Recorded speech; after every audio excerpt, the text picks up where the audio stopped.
लोकसभा चुनाव का बिगुल बज चुका है और कौन किस सीट से ताल ठोकने वाला है इस पर सबकी नजर लगी हुई है। बीजेपी ने पहली लिस्ट में उत्तर प्रदेश की कुछ सीटों पर प्रत्याशियों का ऐलान पहले ही कर दिया था, लेकिन बाकी बची सीटों पर किसको मौका मिलेगा इस बारे में हर कोई जानना चाहता है। जिन सीटों को लेकर सबसे ज्यादा चर्चा है उनमें गांधी परिवार का गढ़ माने जाने वाली रायबरेली भी शामिल है। सोनिया गांधी के लोकसभा चुनाव न लड़ने के ऐलान के बाद बीजेपी किसी भी हाल में इस सीट को जीतना चाहती है और इसलिए यहां बीजेपी की तरफ से कई नामों की चर्चा हो रही है। और अभी जिस नाम पर सबसे ज्यादा चर्चा है वो नाम जानकर आप चौंक जाएंगे। देखिए, जिन नामों की चर्चा चल रही है उसमें बीजेपी की नेत्री नुपुर शर्मा का नाम भी अब शामिल हो गया है। आपको याद दिला दें, नुपुर शर्मा पैगंबर को लेकर टिप्पणी के बाद विवादों के घेरे में आ गई थी। बीजेपी की पूर्व प्रवक्ता नुपुर शर्मा एक बार फिर से अब चर्चा में है और अगर सूत्रों की माने तो बीजेपी आलाकमान नुपुर शर्मा को रायबरेली सीट से टिकट देने पर विचार कर रहा है।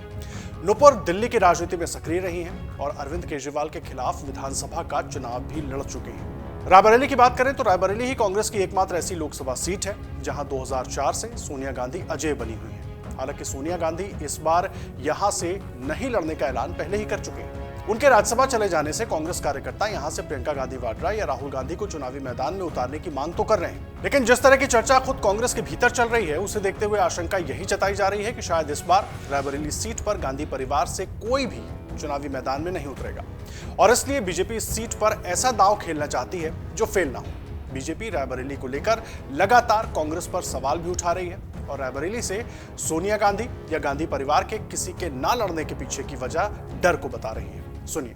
जिन सीटों को ये अपना गढ़ कहते हैं, जिन क्षेत्रों को अपना गढ़ कहते हैं, अपना परिवार कहते हैं, इतने लंबे समय से इन सीटों से इनके परिवार के लोग प्रतिनिधित्व करते आ रहे हैं। अब तक इन्होंने इन सीटों की घोषणा नहीं करी है, इसी से इनका डर पता चल रहा है। पिछली बार बुरी तरीके से अमेठी हारने के बाद शायद 1 या 2 बार राहुल गांधी लौटे होंगे अपने यथाकथित परिवार से मिलने। जिस अमेठी ने हमेशा उनके खानदानियों का हमेशा साथ दिया है, उनका हमेशा साथ दिया है, अच्छे मतों से हमेशा उनको जिताने का काम किया है, माइनस पिछला चुनाव। उस अमेठी में इन लोगों ने लौटने तक का काम नहीं किया है। उससे भी बदतर हालत है रायबरेली की, जहां तो जीत के गए और उसके बावजूद पिछले 5 सालों में ना तो जो सांसद महोदया थी सोनिया गांधी जी, ना तो उन्होंने लौटने का कष्ट किया और जो उनकी बेटी हैं एक बार मात्र वो आई थी और वो भी विधानसभा के चुनाव में। तो ये लमसम जब भी आई हैं बस वोट मांगने ही आई हैं और वोट लेके जब चले जाते हैं ये लोग तो पलट के भी नहीं देखते। सुना आपने बीजेपी विधायक अदिति सिंह क्या कुछ कारण बता रही हैं। रायबरेली की बात करें तो अभी किसी भी दल ने इस सीट पर उम्मीदवार फाइनल नहीं किया है। बीजेपी ने भी अपने पत्ते अभी नहीं खोले हैं। यहाँ कांग्रेस और समाजवादी पार्टी गठबंधन भी अभी नजरें बनाए हुए हैं। वहीं मायावती की तरफ से कैंडिडेट आना अभी बाकी है। अब आपको बताते हैं कि नुपुर शर्मा है कौन जिन पर बीजेपी दांव लगा सकती है। देखिए, छात्र जीवन से ही एबीवीपी में सक्रिय रही नुपुर 2008 में दिल्ली विश्वविद्यालय छात्र संघ की अध्यक्ष रह चुकी हैं। पेशे से वकील है नुपुर शर्मा। उन्होंने 2015 के विधानसभा चुनाव में अरविंद केजरीवाल के खिलाफ ताल ठोकी थी।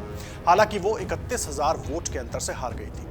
2 साल पहले एक टीवी शो के दौरान नुपुर शर्मा ने कथित तौर पर पैगंबर मोहम्मद पर विवादित बयान दे दिया था। इसके बाद कई शहरों में हिंसा की वारदात हुई थी। उन्हें धमकी भी मिली। विवादों के बीच बीजेपी ने उन्हें निलंबित कर दिया था। अगर आप ये वीडियो YouTube पर देख रहे हैं तो हमारे चैनल को सब्सक्राइब करें और बेल आइकन को दबाना ना भूलें। अगर आप Facebook पर ये वीडियो देख रहे हैं तो हमारे पेज को लाइक करें।